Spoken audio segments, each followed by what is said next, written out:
students who are severely impacted by COVID, either by getting sick themselves or by related with anxiety and stress or mental health, could you give us assurance that they won't be penalised next year? Could there be a possibility there for them to repeat and still be eligible for SUSI, or without having to pay the fees again if they have medical evidence as such? Ruling that out, Deputy Conway-Walsh, because I think we're right to keep a watching brief in relation to all of those issues. I suppose one figure that I do have that is maybe somewhat indicative of the financial impact of COVID on the economic well-being is the SUSI figures. Now, they're provisional at the moment, but they're from my memory. But I think around 72,500 people were awarded a SUSI grant last year. I think that's about 77,000 this year. So we have seen an increase in the number of people, and that's even with the constraints of the current SUSI system.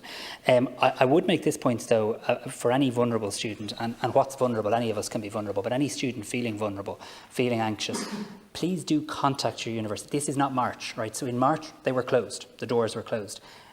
That's not the case now. Libraries are open, labs are open. You can go in and see lecturers. You can go in small groups of tutorials. And just to Deputy O'Rourke's point, and I don't like delivering bad news, but it's important to be honest for certainty, level 3, 4 and 5 will see the continuation of the bulk, particularly of lectures, online in all likelihood for the rest of the college year.